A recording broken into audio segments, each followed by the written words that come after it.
Group A, Italy, Switzerland, Turkey, Wales.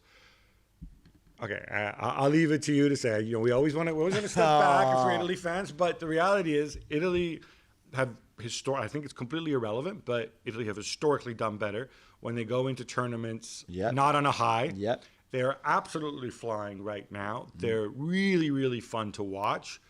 They're talented. They're progressive. They're proactive.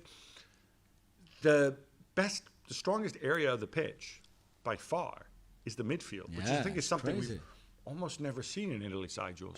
Yeah, that's right, Gab. And I think you're excited, and rightly so. And I think everybody in Italy should be excited. I think Mancini is doing a great job. They obviously had this really long, unbeaten run where they had time to build and build on confidence as well, on exactly how he wanted them to play. And when you look at that midfield, whether you go with Verratti, Jorginho, Locatelli, or Barella, or Rovella, you've got all those talents. Rovella's not there, so Rovella's not there. Pellegrini as well. All those different profiles that you can bring and pick from, depending on who you play against or what the game is offering you, or whatever. I think it's great. You've got the old guard at the back. I'm not sure how long Chiellini and Bonucci will play together. So much. But even that, you've got Bastoni behind. My only issue, is how far can you go without a prolific striker if Immobile, Belotti. Okay, but tell me this. What is the logic, right? Okay, so Ciro Immobile, we look at him and we say he's not a prolific striker. But then you look at the last 4 years in Serie A, he scored a ton of goals. And you might come back, but it's Serie A, it's not the Premier League. It's fine, I don't care, it's not the Premier League. But he's still playing against better competition in Serie A than most of these international defenses he's going to face. About Wales?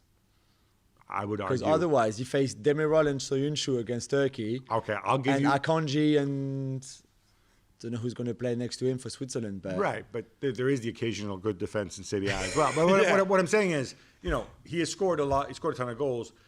This idea that he doesn't do it at international level is because he's missed a lot of goals in a lot of high-profile games for Italy.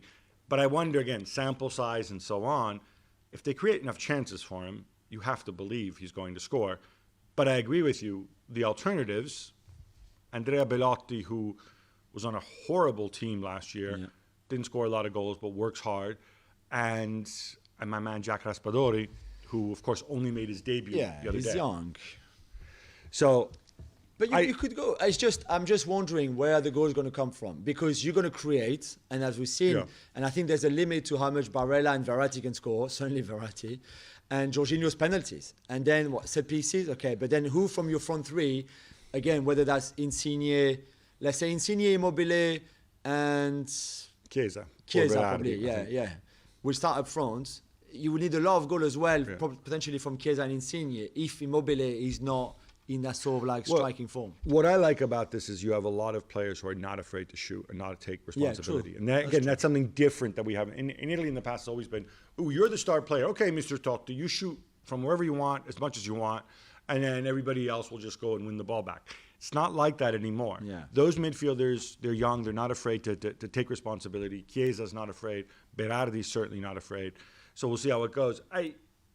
Turkey, on paper, looks to be perhaps the second best team in this group. Are you on board with that? Or is there a sense that perhaps Burak Yilmaz has had a fantastic season up front? Yeah. But he's older, and I think maybe that season took a lot out of him. Yeah, maybe there's a bit of that, although he missed 2 months at the end of 2020. So he was not like a full... He had time to kind of rest a little bit, if you want. They're amongst my dark horses. I can really see them being a pain to play against because they're so solid defensively. And I remember when they beat France after the 2018 World Cup, and I know that was a long time ago already, but still, the idea is the same, and the core of the team is the same. Have a Soyuncu, Demiral, pair of centre halves is pretty good. That's one of the best defensive partnerships. Definitely, and Kabak better than Italy's. I think. Yeah, potentially as well. Having better than France's too, maybe. Come on, let's behave here. But you've got players like Yazici who can create. You've got good fullbacks. You've got Burak Yilmaz. You've got Cengiz Ünder probably on the bench. Enes Ünal as well. So I think you've got talent everywhere. And they will be a team that are solid. And that's what they do. They're solid. They're so aggressive. They're in your face all the time. And I think everybody will hate to play against them. That solidity is something that in the past with Turkey has been missing because they have been a little bit, especially emotionally, up and down. Switzerland, on the other hand, have been super solid historically. Yeah. I look at this. There are a number of quality players. There's a very smart manager in Petkovic. Yeah. And if they start out with a win against Wales, I don't think, and you assume that with 4 points, you have a good chance of going through. Definitely.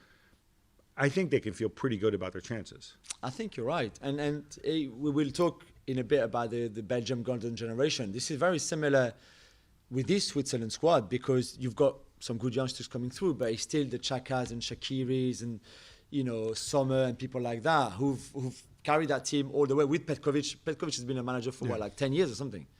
So it feels almost like this could be the last time we see them all together before there's some changes and newcomers and rotation. But they've got the experience. They've got really good players, Seferovic. I mean, this is a proper team. You really like Seferovic, don't you? I like Seferovic, I but look again, at this, he's not as prolific as he should be in terms of how much chances he gets and how many goals he scores. But on a good day, in a good tournament, he can easily score you 4 or 5. I wonder what somebody like Remo Freuler, who's obviously been so Yeah. good for Atalanta, what he can bring into this midfield. He hasn't, for a guy, I think he's 29 now, he doesn't have as many caps as you would expect for a guy. He's a bit of a late bloomer, perhaps. Wales, you're making a face. I have to talk nicely about them because of Mrs. Lawrence. So. Clearly, the run-up to this to this tournament with, you lose your manager and Ryan Giggs. It's not just your manager. He is one of the iconic figures of Welsh football, because he's facing very serious criminal charges. Yeah. And you can Google those if you like. You've got Bale, who hasn't played very much the last couple of years. In and out, you always have the injury specter. You always have the injury specter with Aaron Ramsey. Yeah. Those are probably their 2 most gifted players. It doesn't feel like we're going to get a rerun of 2016, does it? I hope we do because I think it was a wonderful story and the fans are great and Mrs. L was happy. It's just that Bale carried them for most of that Euro 2016. He carried them. He was amazing. I was at Lens for the game against England. I was in Lille for the game against Belgium. They were great. And I think once they started winning, they got that momentum, that confidence that they could beat anyone on their day like they did with Belgium.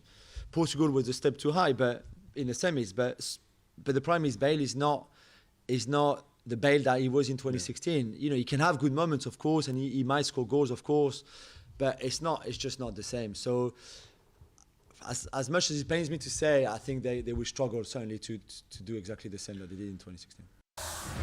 Thanks so much for watching ESPN on YouTube. And for more sports highlights and analysis, be sure to download the ESPN app. And for premium content and live streaming, subscribe to ESPN Plus.